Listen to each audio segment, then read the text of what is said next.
This is a fan-generated show. If you would like to support us, please go to jamieglazov.com and also don't forget to subscribe to our YouTube channel. All your support is greatly appreciated. Good evening. Welcome to the Jamie Glazov Moment. Tonight, Europe illegalizes criticism of Mohammed. Ladies and gentlemen, the European Court of Human Rights, ECHR, handed out a verdict just recently. And what it said was that the human rights activist Austrian Elisabeth Sabadich-Wolf is guilty. In 2011, Sabadich-Wolf was convicted in her native country of disparaging religious doctrines.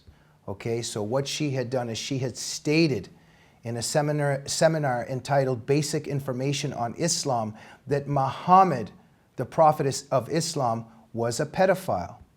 Now, she was convicted for this. And so she's appealed and appealed. She finally went to the ECHR, and it has handed down the verdict and confirmed, it has enabled, it has sanctioned the conviction against her. It has upheld that conviction. That, in other words, you cannot criticize Muhammad. In this case, this civil rights activist had said that the Prophet Muhammad was a pedophile. Let me think here. Of course, we know that this is not something that just this human rights activist just thought off the top of her head. This is something that is recorded in Islamic texts. The Islamic Hadith, for instance, in Sahih Bukhari, it is recorded that Muhammad married his wife Aisha when she was a child of 6, and Muhammad consummated with her when she was 9.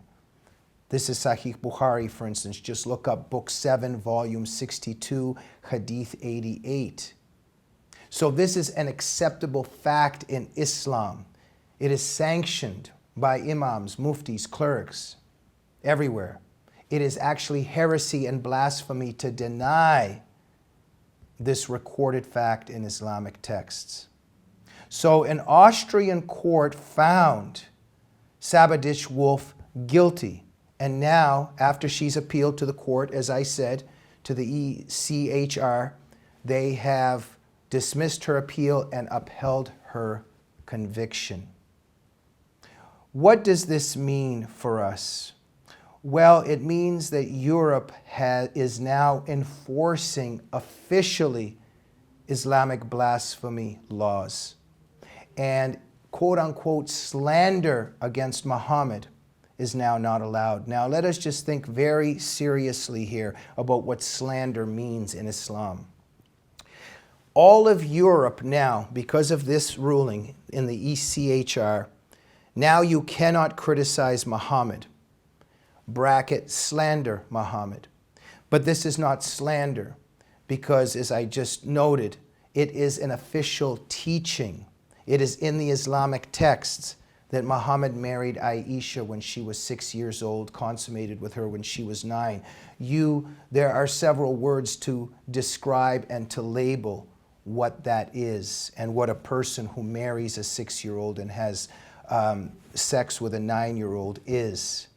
So this is now, you are not allowed to say this anymore, but it's the truth. So in terms of criticism and slander, keep one thing in mind, that in Islam, slander is not understood to be necessarily saying an untruth, slandering, libeling. It's not about saying something that is not true. In Islam, it is considered that even if something is said that makes Muslims feel uncomfortable and that they don't want to talk about, is also seen as slander. My friends, because of this ruling, Europe has surrendered to Islamic blasphemy laws. Free speech in Europe is now gone. It means that Europe is gone as well.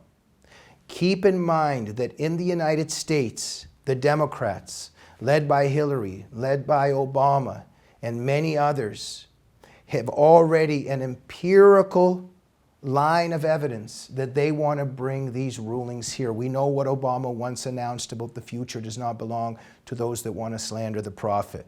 We know about Hillary Clinton and all her negotiations and discussions with the Organization of Islamic Conference in Europe.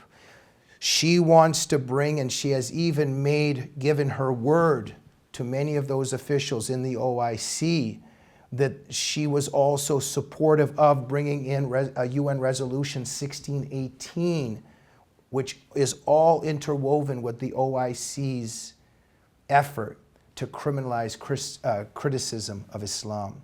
So where do we go from here? My book, Jihad is Psychopath, ladies and gentlemen, explains what's going on here. This whole process of the Islamization of the West. Islamic blasphemy laws are now ruling, taking over Western civilization. Get a Jihad is Psychopath and you will understand why this is happening. But we have a hero and somebody that's a providential godsend to us, and that is Donald Trump. He wants to protect our country and keep it out of the grasp of international courts. People like Obama and Hillary and the Democrats want to subject America to the international courts. Trump wants to protect us from that. What does that mean? That means that Trump doesn't want and will help America not be taken over by Islamic blasphemy laws, that we can retain our free speech. Trump means free speech for America. The Democrats mean the surrender to Sharia and Islamic blasphemy laws. In other words, my friends, we have to support Donald Trump, because if we lose our freedom of speech, we lose everything that America is and all of our freedoms. Very troubling times. We'll see you on the next Jamie Glazov moment. Good night.